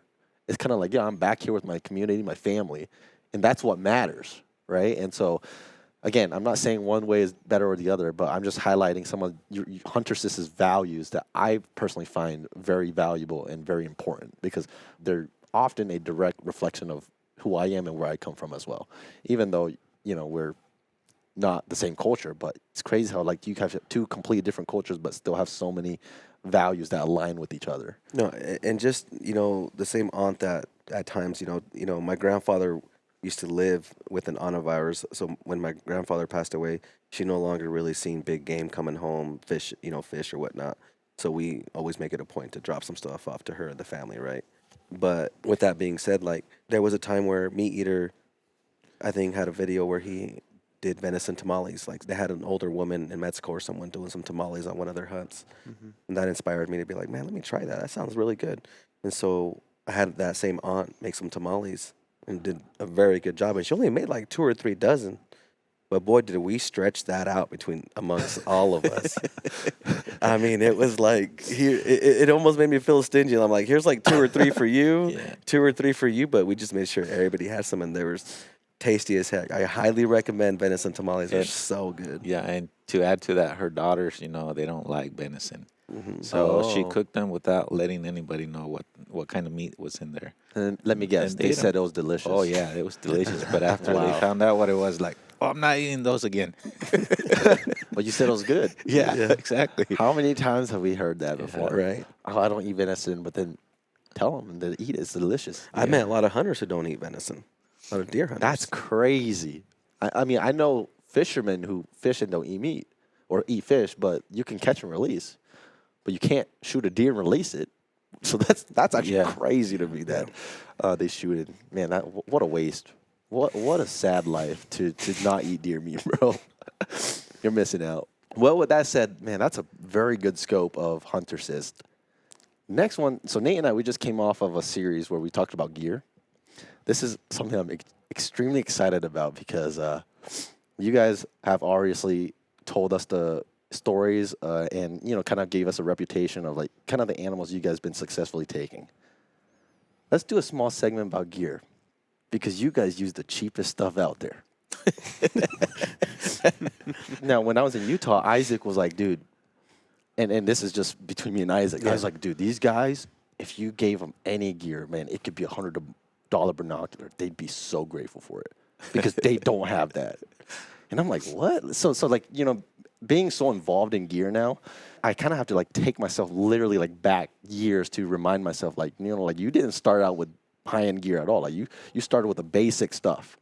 And you guys are there. Like, you guys are finally, like, starting to research more and learn gear. But then at the core of it, you guys are still rocking with, like, Walmart stuff and cheap rifles and cheap scopes, but you are still killing it. So this is something that I wanted to point out because Nate and I, we've had some guests here before where they're absolute killers. But then when you look at their gear, it's like it doesn't match what a lot of people put together of, like, what you should be killing. Because today it's like if you want to kill the big bucks, the big elk, you got to have a high-end rifle and high-end optics, top-of-the-line everything. But here you are killing top-of-the-line animals with bottom-of-the-line gear. So what's the reasoning behind, you know, just that? Like, how come there wasn't ever, like, oh, I mean, now you guys were, but, like, it took you guys a long time before you guys said, hey, maybe we should start upgrading our gear. How come it was never really a forefront thought when you guys first started it? Well, I don't think the gear makes you the hunter. So as far as that goes, whatever we're wearing, I don't think that's going to enhance. Well, I'm sure it does. You know, it enhances your opportunities to get a nice buck. But to me, is the motivation that I have, or, you know, that hunger of me going through the timber or, you know, getting to the summit. And as long as I kind of blend in with what the terrain is, so if it's, you know, sagebrush, if I'm wearing green pants, I think that's going to blend in. And, you know, if it's in the fall, you know, a little bit of brown and maybe have black. But we only wear the orange because it's a rule. Mm-hmm. Otherwise, you would see me out there maybe just in green pants, brown shirt, and I think I would somewhat blend in with the terrain. And then as far as, you know, your rifle, the optics, we're old school. You know, the rifle that I start with, I seem to, you know, hit pretty good. It almost like it molded to my body, to my, you know, arm. That's what I want to always hunt with. I get a new rifle and we think, well, is this going to be a good rifle? Is this going to be my lucky rifle? And you always have that thought in the back of your mind, man, I wish I had my old rifle right now because I could just, you know, point and shoot without being hesitant or, you know, thinking, oh, yeah, I hope I hit it. Obviously, there's a lot of more stuff behind there, right? You go to range, you practice and all that. But hopefully some people, you know, kind of relate to what I'm talking about. But, you know, it's not that we don't have the ability, but you just don't see a need for it. First off, thank you for sharing that because that was a point that I wanted you to basically to verbally say so that we can validate with our viewers of what we've been trying to say. Right? So when we have somebody else validating what we're saying, it means there's a little bit more truth because we can talk nonsense all we want, but until somebody else comes and, you know, says the same thing, it's like, is that actually true? And so in the past 2 weeks that Nate and I have been talking about, we talked about gear, specifically focusing on gear, and we try to streamline it for the viewers because there's a lot of people trying to get into it. And there are some people who really believe that you need a $10,000 rifle setup to go out and shoot a deer, right? Or like you need the best boots for you to climb a mountain, or the best clothes for you to stay warm out there. Yeah. But the reality of it is you don't really need that. There's a lot of things that will work, and like you said, having better gear might make you more comfortable out there. But at the end of the day, it's like, does it actually fit you? Are you comfortable with it? And do you actually know how to use it effectively? Because at the end of the day, cheap rifle, new rifle, expensive rifle, whatever it is, an accurate rifle is an accurate rifle. Right. And that's all. That's how you can put it, right? Yep. It doesn't really matter. If a jacket's warm, doesn't matter if it's old or new. It's a warm jacket. And I would say, that the reality has kind of, the past experiences and the reality of when we have experimented with higher end stuff, because in the past we didn't have the knowledge of what was out there, technology, clothing, and all this other stuff, right? But when we have made that investment in the past and say, well, we're going to make that investment and pay $200 for these pair of so-and-so pants or shirt or whatnot, it has been proven over and over that it's not durable for us on how we hunt. It's not. Amen. There's not a pair of boots yet that we don't have to repurchase. And there's not a pair of clothing that we have to not repurchase. There's nothing. We have not truly found a solution yet to the terrain or the way we hunt that solves our problems. It's not a problem. That's how we hunt. It's hunting. Yeah. That's a great point, because sometimes that is true. Oh, you have tried upgrading. There is nothing to upgrade to. There was nothing to upgrade to. Yeah. I just want to say the very first time, we went hunting, myself with my uncles. We were all, so excited, and supposedly we had everything we needed, and come to realize we forgot our orange vests. Back in the day, I don't know now, but back in the day we stopped at a gas station and they sold some orange vests. And they were just those cheap plastic ones. And then we all put them on, Some of them had one that was maybe too small. When they tried putting it on, they're red. I put mine on, and then, a few minutes into the hike, going through Scrub Oak in Utah, and it all got all shredded. At the end of the day, when we all came down, we just had little bits of that orange bit strapped around our waist. I mean, I took my 13-year-old, 14-year-old nephew, was talking about Andres on his first hunt, helped us pack out an elk, a bull that Zoe had shot the day before.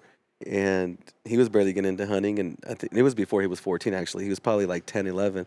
And by the time we walked out of the timber and back to the truck, he had half pants on, like one pant leg and whatnot. Because, these bulls don't be hanging around on the beaches, man. Yeah, on the trail. Yeah.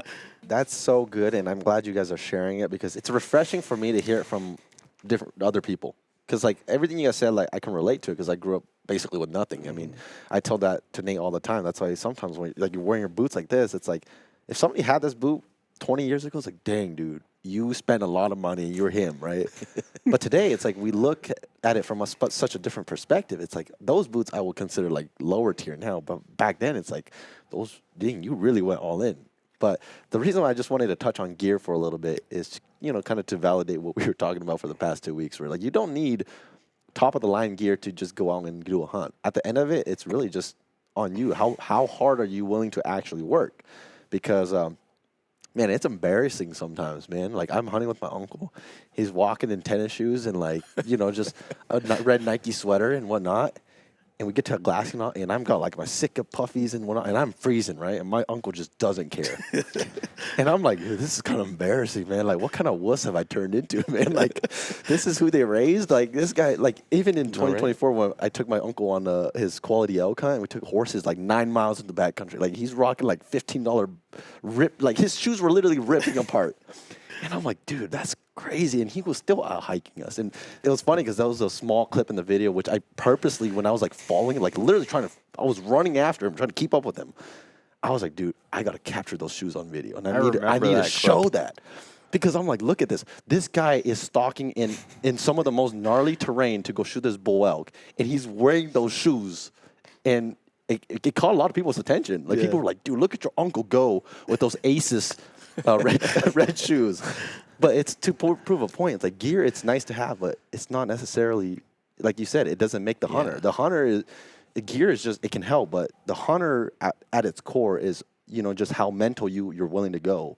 And that's something that I wanted to highlight because, man, gear is, I love talking about gear, but I also hate talking about gear because, to be honest, it feels like a scam where you need this binocular, you need this rifle, you need this brand, you need this boot, this pan. It's, at the end of the day, it's like, dude, just go out there. So the next point I want to talk about before we kind of, taper out here is you guys do a lot of over-the-counter hunts where a lot of people can just go and, get a tag, or at max, maybe it's a draw, but it doesn't take a lot of years to get the tag. I mean, the hunt I did this year with you guys down in Utah, I mean, it was my first time applying for it. And I was like, guarantee you'll draw that tag. And I drew it. And I went down there. I had a great time. But for a lot of people today, when they're doing their research, these are hunts where they're like, I don't even want to touch those because the hunting is probably not good. And I only want a hunt where I know, like, I'm going to be shooting a big animal. But my 2 cents is there's really no hunt that's as easy as you might think of it to be like that. Even the hunts where, like, it's extremely coveted, it takes you 20-something years to draw. It doesn't mean there's a 360-inch bull behind every tree waiting for you to go shoot it. You still have to work and do that stuff. You guys have found a very successful routine doing this on over-the-counter hunts. If you can, like, sum up some of your thoughts about motivation or just tips that you might give to the guy that's trying to shy away from that over-the-counter or hunts where people deem low quality, low tier, low trophy quality, or just very sparse populations. Like, what would you guys have to say about that? Because 2025 is my most successful season ever, and most of the tags are extremely easy to get. I would just say keep your eye on the prize. I mean, to me, every time I go out on these, and I'll let Juan answer, give you guys a longer answer, but for me, I enjoy over-the-counter because I'm always anticipating one day, or I'm optimistic of a surprise. That's what gets me up out of bed during that season. It's like, and it might not just be for me. It can be for anybody on the team, and it's been proven. I mean, there's at times that what's meant for you is sent to you.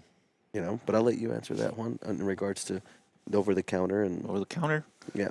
If you are a hunter and you're not certain right now, if you're really going to like it, I mean, it's almost a guarantee. Well, it is a guaranteed tag, as long as you get it as soon as they start selling over the counter. But the other thing is, I would say, it's a challenge as well, Like, I want to challenge myself with all these other hunters in here, and I want to see how good I am, or it's all luck as well.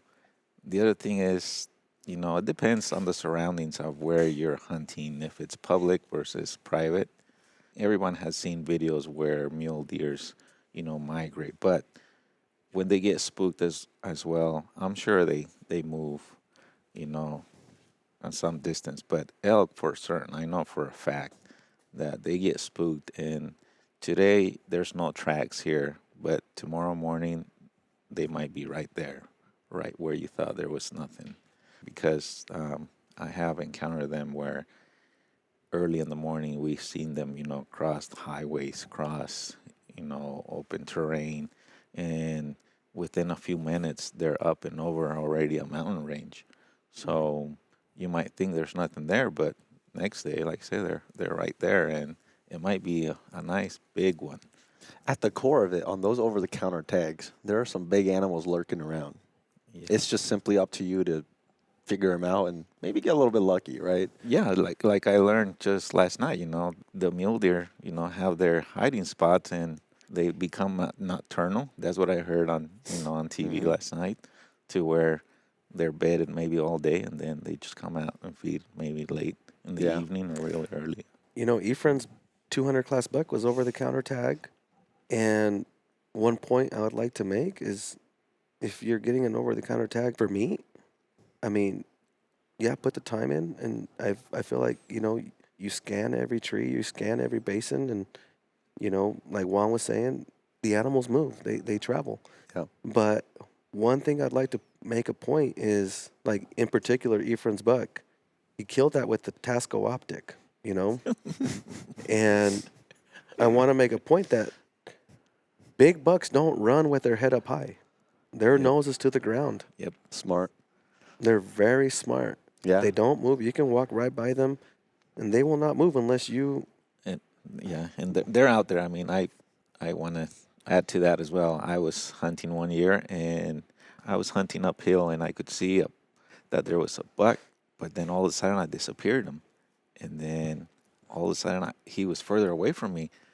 So I started, trying to catch up to him, and I got a glimpse of him, and he was actually like moving or walking with his elbows and like really Wow. hunkered No down. way. All I could see is the antlers in the sagebrush. Over the sagebrush. That is crazy. And people might say, no, that's not true, or some people might have witnessed that already. But it's like, wow, these crazy how animals, smart the things they do. And I can attest to that because we hunt a lot of whitetail around here, and typically whitetail, when they run, the most obvious sign is they raise their whitetail and they flag it. And that's how you see whitetails. A lot of times they're running away with that tail flagging. A lot of the big bucks we've killed, especially the one I was telling you, like my dad's biggest buck at home, it was a whitetail, right?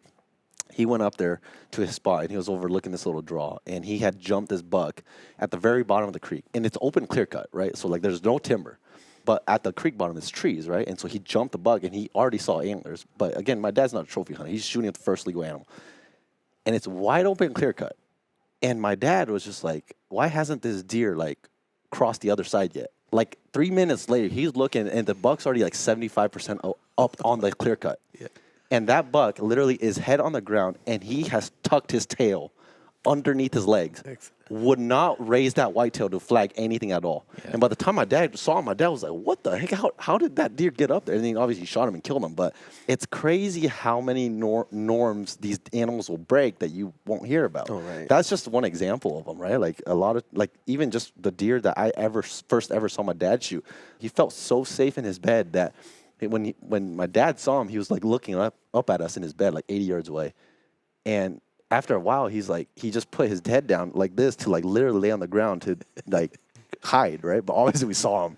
And then after like 10 minutes, because we had a 3-point rule, so like my dad wasn't sure if he was legal, he was like, this ain't good. So the buck got up ready to run. That's when my dad dropped him.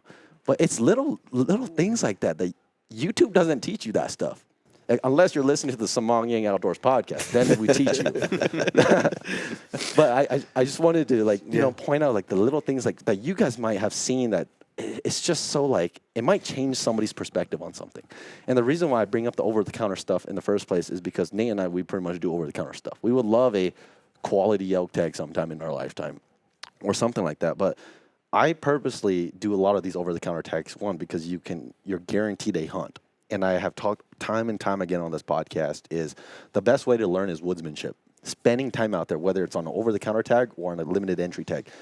And this is a point I want to make too is a lot of people, when you see them draw a once-in-a-lifetime tag, all of a sudden they're out there in June and July and August and doing all the scouting and pre-prepping, right? But if it's an over-the-counter tag, all that preparation, they don't do it. The window, yep. They take it completely different. Where it's like you can still achieve good results if you put that same amount of effort in, even on these over-the-counter tags. You can still scout hard and find successful over-the-counter tags. You guys are a prime example of it. Our good friends down in Oregon, like Jason and Colin, like those guys are blacktail wizards because they live and breathe literally down there. Like they get off work, they go down there, scout, learn new areas, and do all that stuff. Your guys' work ethic is inspiring because you guys are living proof that you don't need the best tags in the state, quote unquote best tags, even though I'd argue that there really is no such thing as a best tag, that you don't really need a specific tag to have a good hunt or still be able to learn. Because I love it when people who just, put their head down and go to work. Because those are often the people that have the most to share and the most you learn from. Yeah, I think it's very important, though, as a hunter, to stay true to yourself. And to stay grounded. I would say that, and I'm very confident Juan would agree that I don't think we've ever, through our journey, we've never desired to be like, we want this tag. Right, Juan? We've never... Nope. We have limited entry. We have once in a lifetime. Like I was asking you, Si, about shooting buffalo, and it's like, is that truly a hunt that I would feel good about? Because we have... buffalo in a mountain range that's around or in the middle of the Great Salt Lake in Utah. And it's a once-in-a-lifetime tag, but it's like, do I really want to put in for that? And am I really going to feel good shooting the buffalo where you can literally shoot it right off the road. That's like shooting a big At cow. that point, it's again, it goes back to the core of like what hunting means to you. Yeah. And you guys have obviously developed such a strong definition of what hunting means to you that, like, I agree. Like, some of those once in a lifetime tags, even here in Washington, like some of our bighorn sheep, they live in somebody's backyard, and you can see them from the road. You just go knock on the door, be like, "Hey, I drew this bighorn sheep tag, and I shoot that sheep." Yeah. A lot of our bighorn sheep tags are like that. Now, granted, there are some where like you really got to work for it and do a quote unquote what I would deem a real hunt, but it's the same way because our hunting definition is just not the same way. Yeah, or the same. And there's nothing wrong with that. I mean, To each hey, their own. you know, if that's what you want to do, hey, great. And if you have the opportunity, even better. But we talk among ourselves, it's like that's not real hunting. Yeah. Just because of the things that we do, you know. But like I said, everybody has. I mean, at that point, I'm gonna go get a good garlic burger, a bison burger, you know, and have my fix, you know. But in relevance to like mule deer and elk, I would say to better define what I was saying is that we never really desired to go hunt special areas. We put in for the once in a lifetime or limited entry, but it's never stopped us from staying motivated to go out and find these gems out there, man. Yeah, I mean, Nate's dad drew a special permit deer tag this last year, and I don't know, he can speak on it, but for me, it's like when I'm on a hunt, like you kind of forget what tag you even hold. You just know that this is the animal I can shoot. Whether it's an over-the-counter tag or a special permit tag, it's kind of like when you get out there, it's just like I'm looking for a certain animal.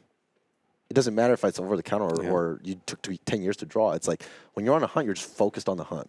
I don't know if that's something that crossed Nate's mind or not when he was on that hunt, but that's just how I operate. Yeah, I mean, to me, the most enjoyable part of the hunt was that there was only a couple tag holders, so we pretty much had the unit to ourselves.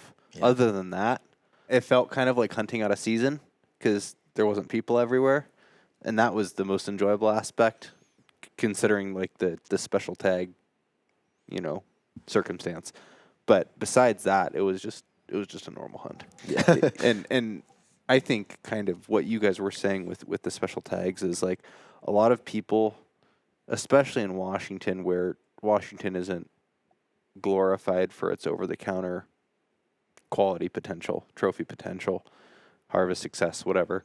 A lot of people kind of view that our special tags are our quality tags that are realistically anywhere from once every 10 years to once every 25 or 30 years, so basically once in a lifetime. So at most, maybe 2, maybe 3 times in a lifetime. They view that as like the ultimate hunt, and then the over-the-counter tags are the consolation prizes for the in-between years, instead of every year being its own opportunity for potential.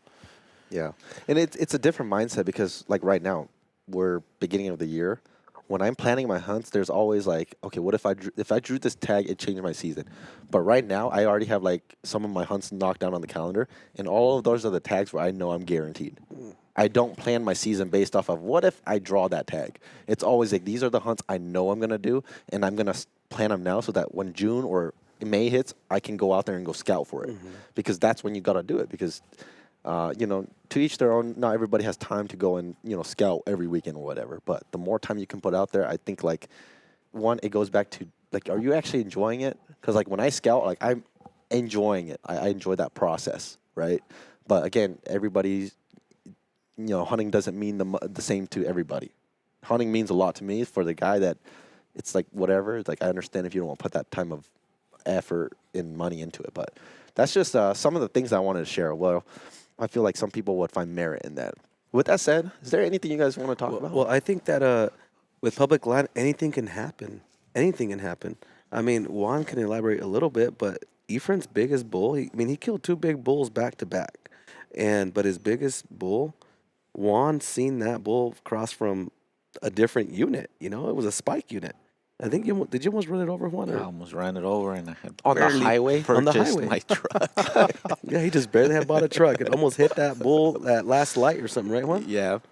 I was coming home from camp because I just need to take care of some things at home, and I told him I have to go home. I want to stay, but I have to go home. So I was driving home at night, and I was coming around the curve, and behold, there's this big. I told him it was a monster, and I never, exaggerate things. I try not to, But he's standing right in the middle of the road with another maybe spike bull and like 3 cows there. And the first thing I said is, "Oh no!" And I held onto the steering wheel and I slammed on my brakes.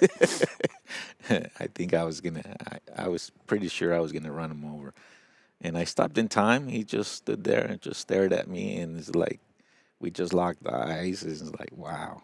So, slowly he starts walking off the road, and first thing I did is I got my phone and I called Ruben because he's the one who always answers. So I said, "You won't believe it. I almost wrecked into this monster." And he's like, "What?" I said, "Yeah, it's a huge elk. He's a monster." You guys were elk hunting already. Elk hunting. We were already elk hunting. Okay, Yeah, so yeah. this is like middle of elk season. Yeah. First, I think it was like second weekend. Or Okay. something. And then I told him, it's a huge monster. He came from this area, from the spike only area, and he crossed, and I gave him some directions where he had crossed, and I So said, he crossed from a spike only unit to an any bull unit. yes. So now you could shoot him. Yep. Yeah. Now Okay. you could shoot him, and I said, "Man, you got to believe me. He's huge." And I told him where about he had crossed over, and yeah, they talked it among themselves, at camp, and they went looking for it, and my uncle, I don't know what he holds, and sometimes people are superstitious. They say you carry a rock that mule deers or big game follows. It's just a superstition. Oh, okay. But he ended up calling me. He's like, "Yeah, we got him." I was like, "For real?" Wow. I said, "Is he Wow. big?" He's like, "Yeah, he's huge." Yeah. Yeah. Yeah, I wasn't there that day either because I remember at camp we don't get service, but I got a text from him because I came down the canyon and there's always a convenience store there, a big 7-Eleven, and they sell a bunch of food. It's one of the biggest 7-Elevens you'll ever kind of see and shop at. It's a sweet one, and we always go down there and get snacks and go back up to camp.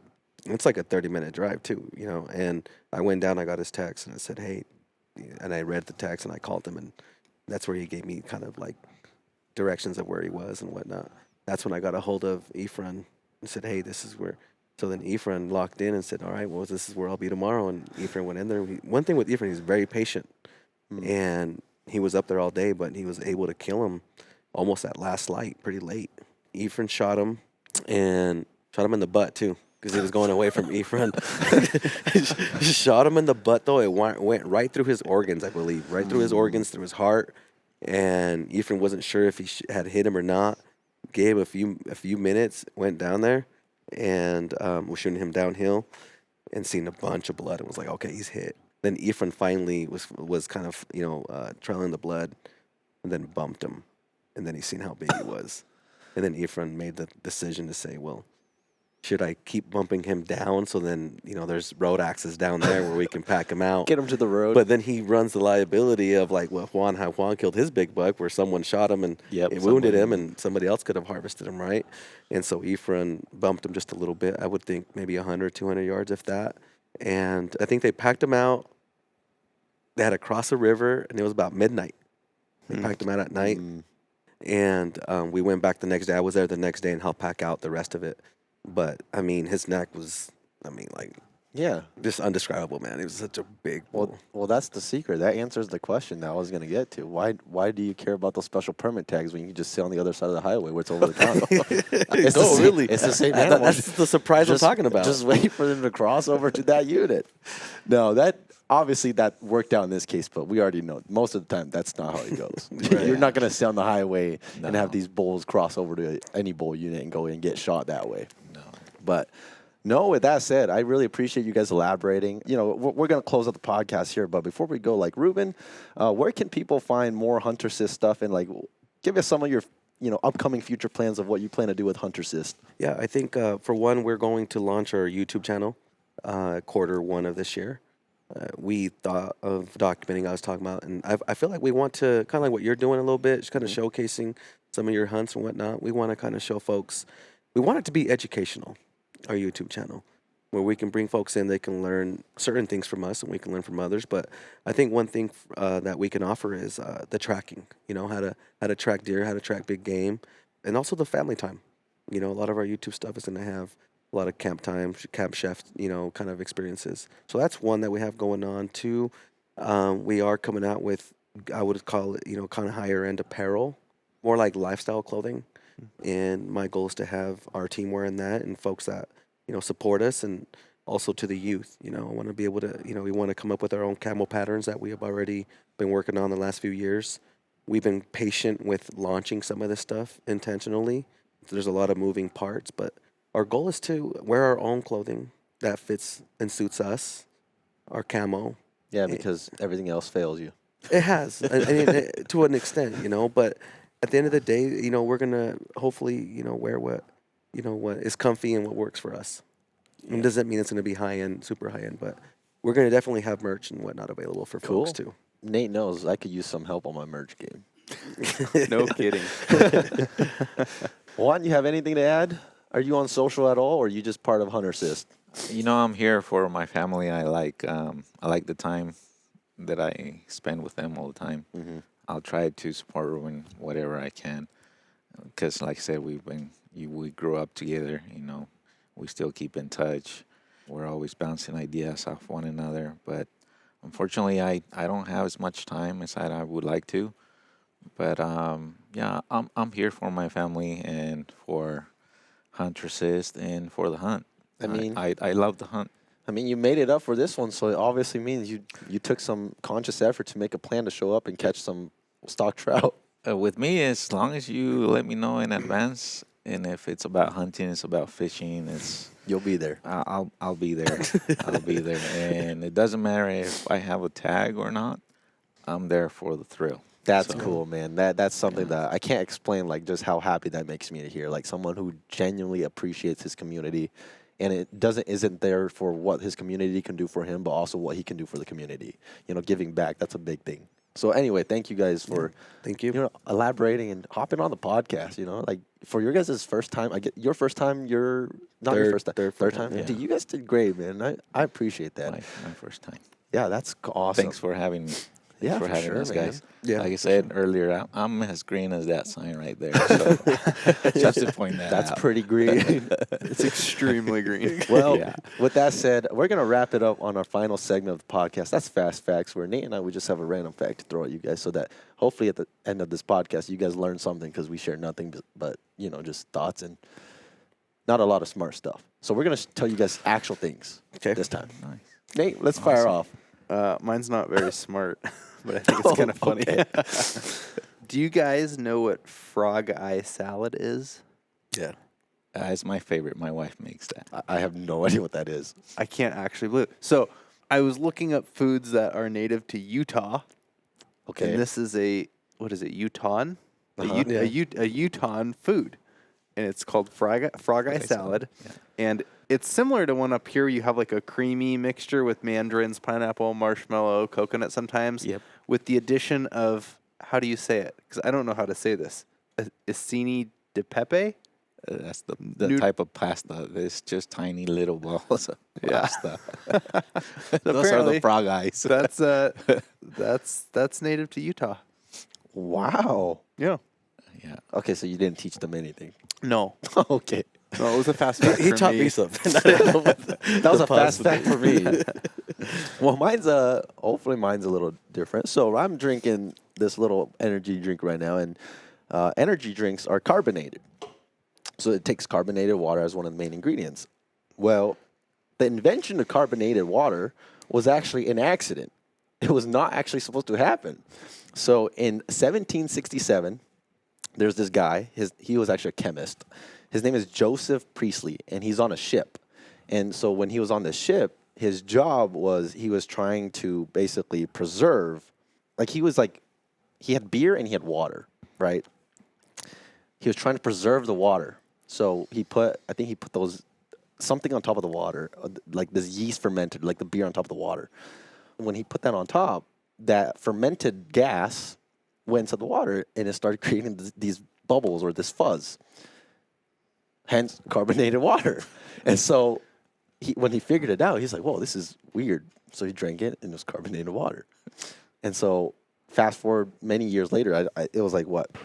In the early 1800s, where they're like, well, let's start putting flavor into this stuff. So they started adding artificial sweeteners to carbonated water.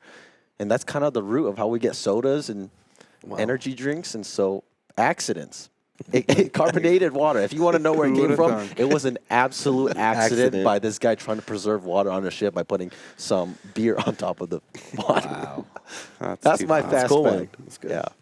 Well, with that said, folks, we took a break from our gear talk this week because we had some very special guests in the shop, and we couldn't pass up this opportunity. We've got some really cool things coming down the line with the Huntercist team, and this is only 2 of 6. Mm-hmm.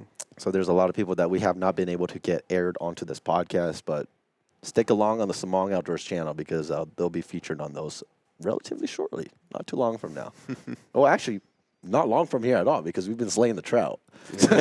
So you'll see them pretty soon. But with that said, a longer one this week, but we really hope that you guys found something valuable in this podcast because we know we certainly did. And with that said, Nate, anything to close them out? No, just thanks for spending the time and sitting here and talking with us and sharing your guys' thoughts.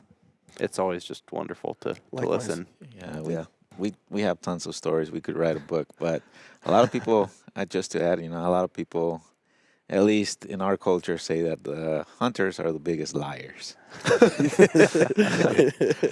That's probably not lies. If they're not hunters themselves and they're listening to all these stories that we tell, those are lies to them. Yeah, that's true. Yeah. Well, I hear that. Yeah, so- But they're not lies to me. I know they're not lies.